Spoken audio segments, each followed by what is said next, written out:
the game still being alive at half-time was down to Rangers not killing it off. But the second half, you've got to give enormous credit to Derek McInnes and his Hearts team, because there will be more mentality questions asked of Rangers, because I think there's been a lot made of Danny Rose since he's came in, and to drag Rangers back into a title, and I think you've got to give him credit for that.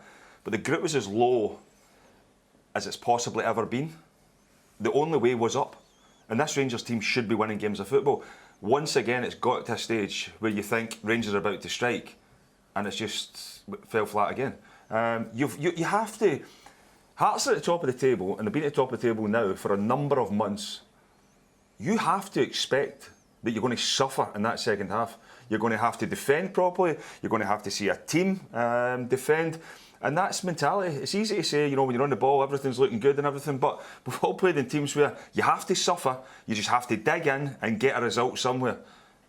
That could have easily been Rangers today, but they didn't. They allowed Hearts to come back into the game. They didn't kill it at half-time, as I said. Then the second half, Hearts came out. Yeah, I think he's right to an extent in terms of Hearts going long and asking questions, but if that's where Rangers are vulnerable and they're weak, why would you not do it? You've got to then go and ask questions of the opposition. I thought Stuart Finlay the second half put balls in behind James Tavernier. We've seen him struggle to defend there in the past. So Hearts used that to their advantage. And you've got to give them credit, as I said. But for me, you have to suffer to win. And Rangers, they don't look as if the only thing they suffer is defeat.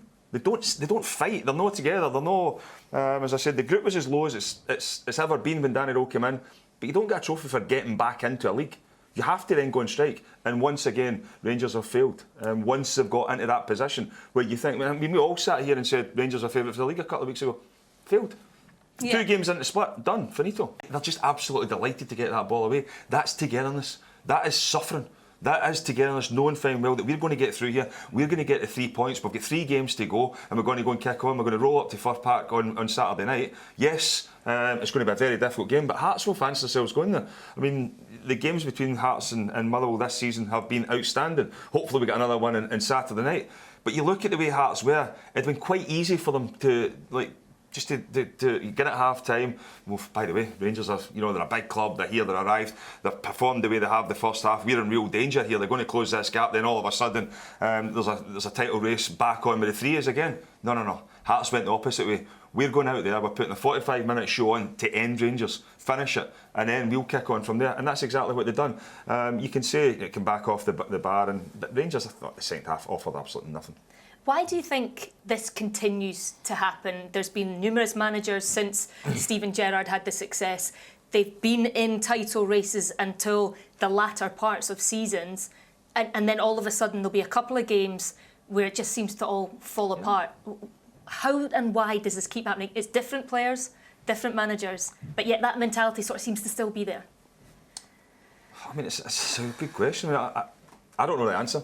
I think You, if I go back to the experience that I had and the players that I played with, if there was 1 or 2 underperforming or not pulling their weight, then they would be pulled up, they would be dug out, and all of a sudden you didn't want to be that person that was getting dug out in front of your teammates. I'm not so sure that's the case there. I'm not so sure somebody's turning around and having a go if you're not performing, you're not doing anything. I remember even going to Pataudry one day, and I think we're leading at half-time. And Big Davy Weir and Kyle Laffett are having more or less a square go in the dressing room. We were winning the game, but we knew if it didn't carry on, if it carried on the way we're going to allow Aberdeen back into the game. So small details like that then spread. You don't want to be that person that's getting pulled up. As I said, I don't see that. I mean, no disrespect. Yes, they're a professional football, and you want to look after them, help as best you can. But Rangers players are actually stretching Hearts players off. You're trying to beat them for a title. Yeah, and at the end of the game, all the friendliness. Maybe the game's changed. We don't know. Maybe it's changed, but it doesn't really send off vibes to me that I'm going to suffer to win this game today. I mean, you should be walking off that pitch hurting. Rangers 2 weeks ago were the bookies' favourites. The majority of people's favourites to go and land this title. And as I said, 2 games later, boom, out it.